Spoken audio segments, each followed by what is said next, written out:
한국조선해양 2022년도 3분기 누적 실적을 연결 재무제표를 분석해서 스루풋 회계로 분석을 해서 소개를 하도록 하겠습니다.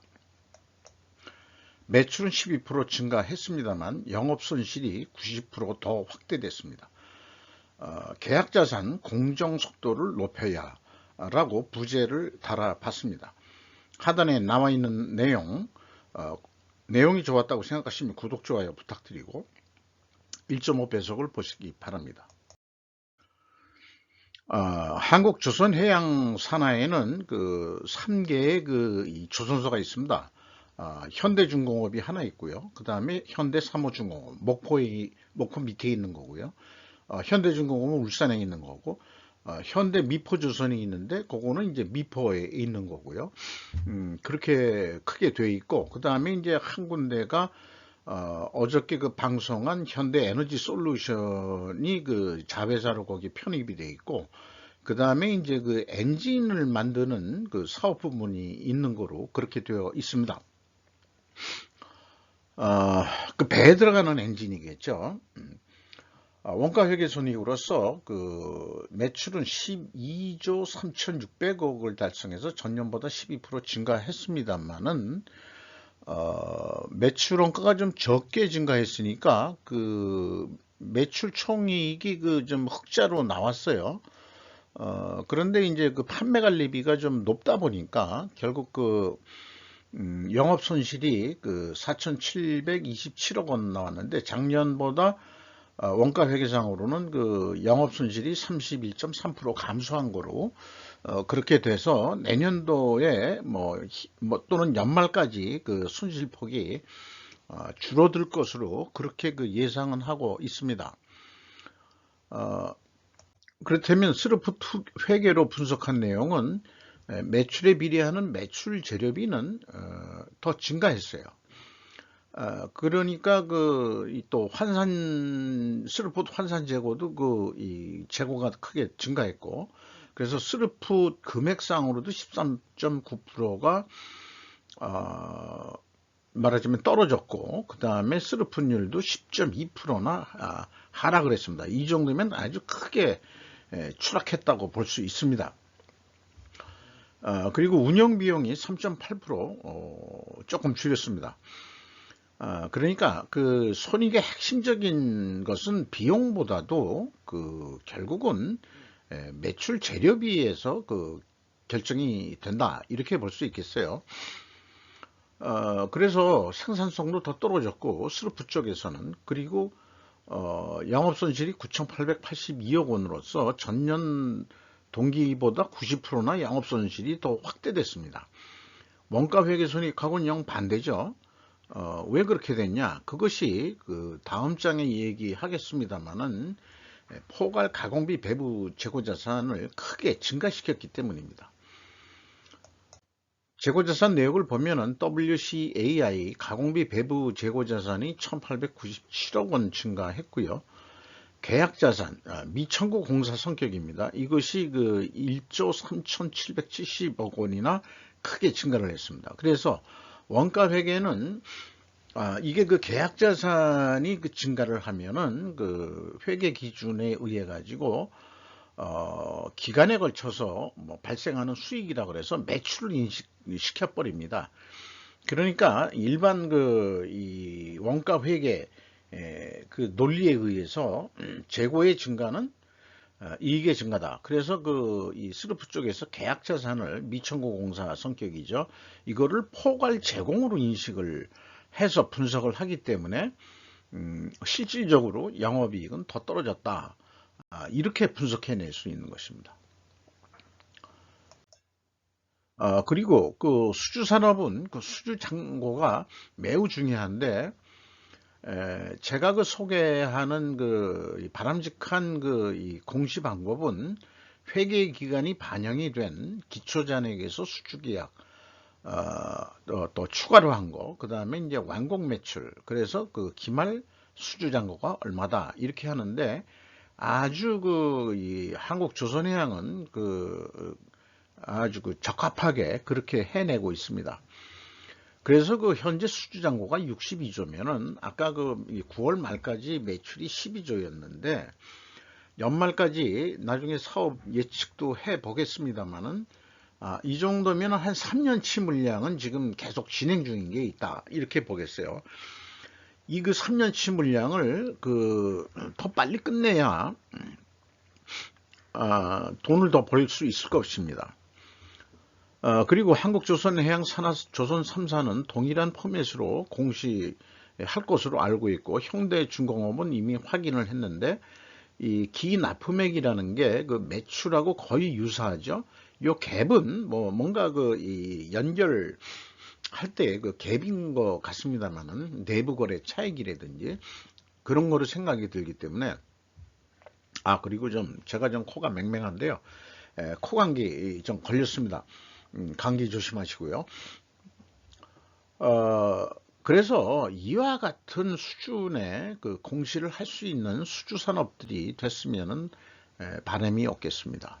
이거는 참 칭찬해야 되고 계속 홍보를 해줘야 될 일이라고 생각을 합니다. 비용의 성격적 분류 내용에서 CSM 매출원가 재료비는 20.7% 증가했습니다.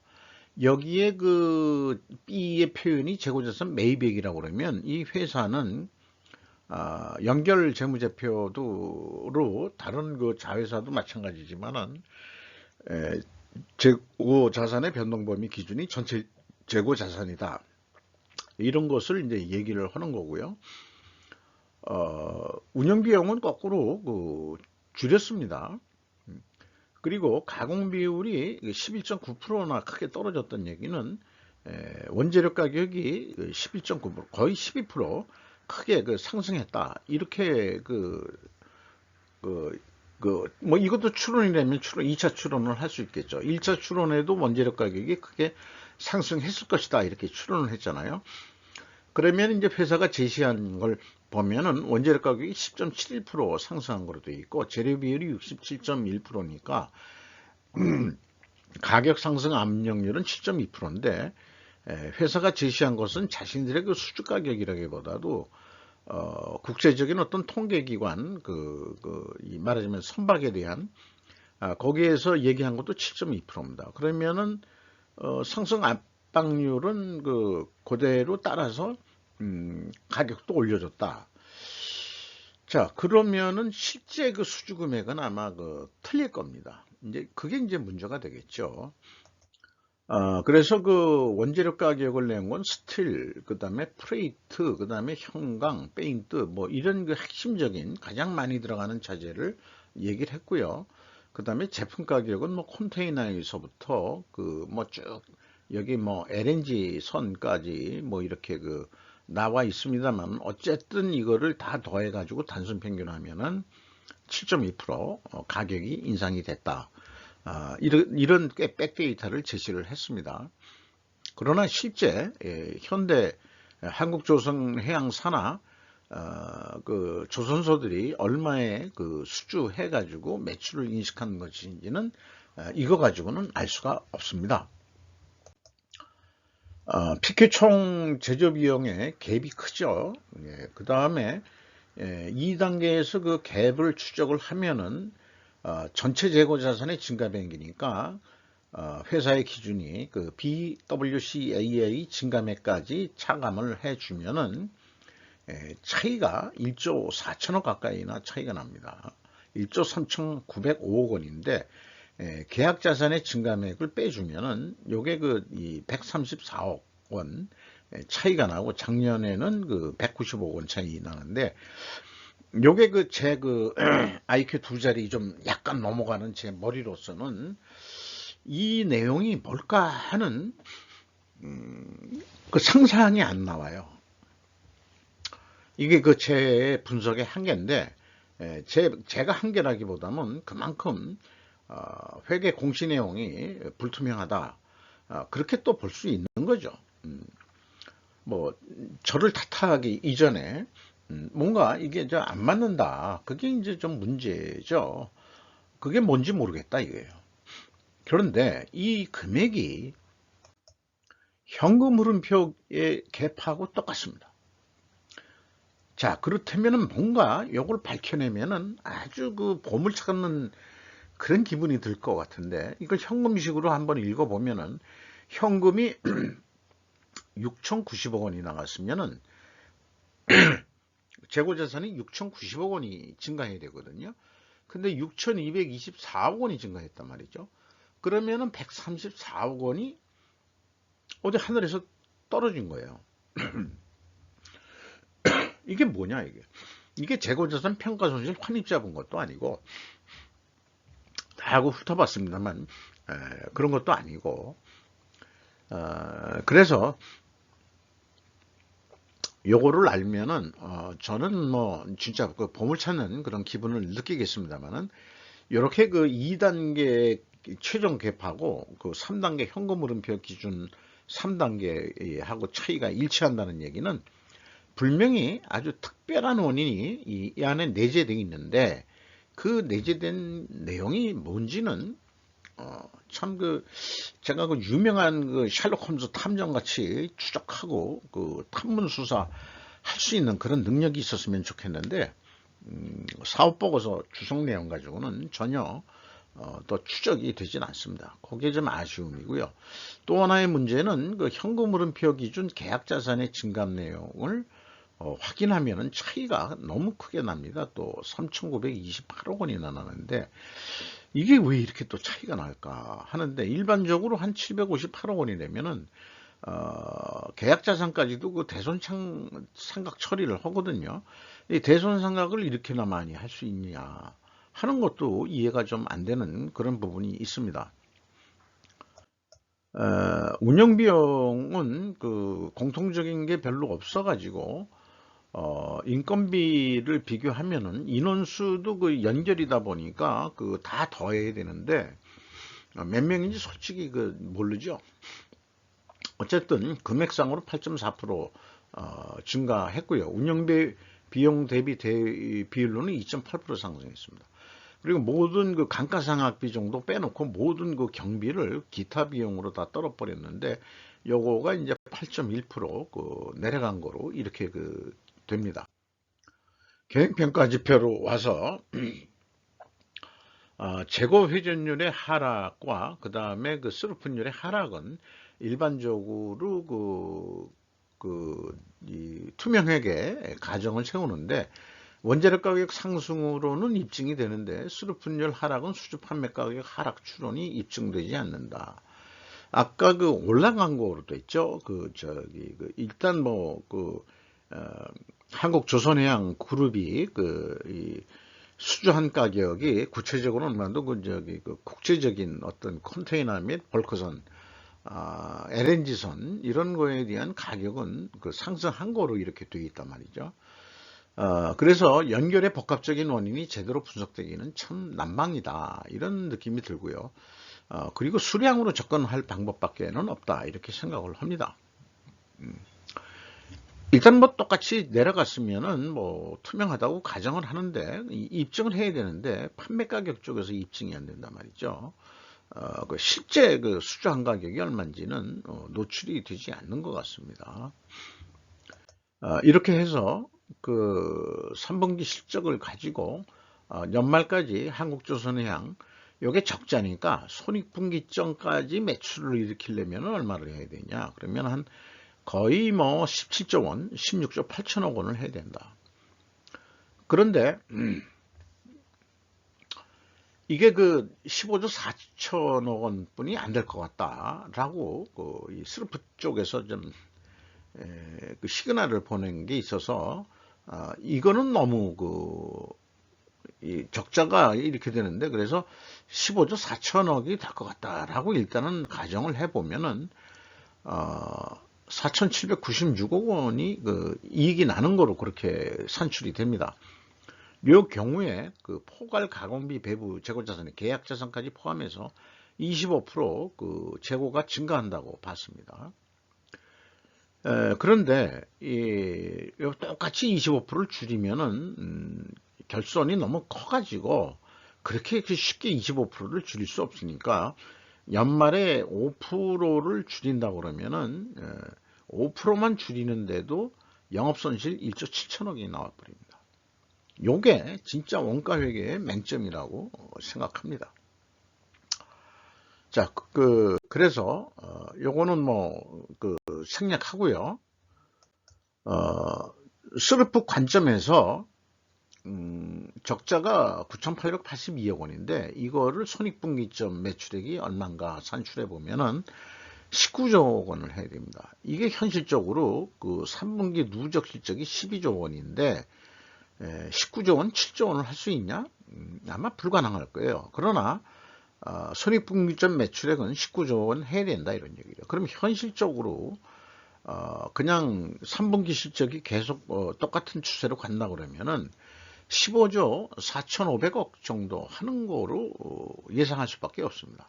그러면 이 가격으로 그냥 말하자면 결정을 돼야 되는데 그러면은 결손이 1조 2천억 원이나 크게 확대가 돼요. 아까 9,800억 원 적자였는데 그리고 계약도 우수리 떼고 요거를 4분기에 어떤 단품이라고 봤을 때 남는 게 이렇게 이 적자가 크게 난다 이거죠. 그러면 이걸 흑자로 돌리려면 어떻게 해야 되느냐? 흑자로 이미 수주 가격은 결정되어 있는 거거든요. 그러면은 오늘도 내일도 저는 얘기하는 겁니다만은 재고 회전이 2.3회전까지만 좀 성사를 시켜보자. 그러면은 포괄 재고 자산 회전율인데요. 13.8%를 증분시키는 데 성공해야 되거든요. 그러면 이제 흑자로 돌았습니다. 1,434억 원으로.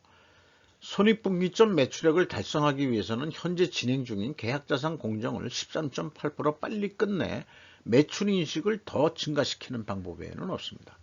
빨리 끝내는 게 바로 변화해야 한다는 의미이고 기존의 공정관리를 혁신하지 않으면 안 될 것입니다. 삼성중공업이나 대우조선해양이나 다들 여기에 걸립니다. 누가 빨리 생산 선박 공정관리를 단납기로 빨리 끝내느냐. 이번에 폴란드에 우리나라 탱크 수출이 4개월 만에 서구에서는 꿈에도 꿀 수 없는 그런 납기를 지켰다고 하는데 물론 우리가 쓸 걸 갖다가 먼저 대체해서 내보냈다는 설도 있습니다만은 중요한 거는 품질을 유지하면서 품질이 악화되지 않으면서 선박 건조가 빨리 고객한테 계약한 날짜에 딱딱 인도할 수 있는 그런 생산관리를 성공해 내야만이 흑자로 돌아설 수 있다는 것을 말씀드리고자 합니다. 이것은 하나의 경영혁신 방법이 도입되지 않으면 안 될 것입니다. 주가를 보면 22,600원이 떨어졌고요. 장부가격 대비 41%밖에 되지를 않습니다. 좀 존심 상하실 거예요. 대주주가 HD 현대고 35.8%이고 국민연금이 5.87% 가지고 있고 외국인이 20.16%를 가지고 있다면 상당히 관심 있는 종목이다. 이렇게 볼 수 있겠습니다. 이상 한국조선해양 연결 실적을 스루포트 회계로 분석을 해서 소개를 해드렸고 4분기 실적을 좀 개선시켜서 연말 2022년도 사업 실적이 적자폭이 좀 줄고 내년에는 흑자로 돌아서는 그런 것을 조선업이 꼭 현대만이 아니더라도 대우조선이라든지 삼성중공업도 흑자 경영으로 가는 그런 조선업이 됐으면 그런 희망을 합니다. 그 방법은 지금도 제가 얘기했지만은 다른 묘수 없다. 묘수 없다. 단납기로 빨리 끝내라. 재고 회전율을 다른 말로 얘기하면 재고 회전율을 크게 증가시켜라. 이것입니다. 마치도록 하겠습니다.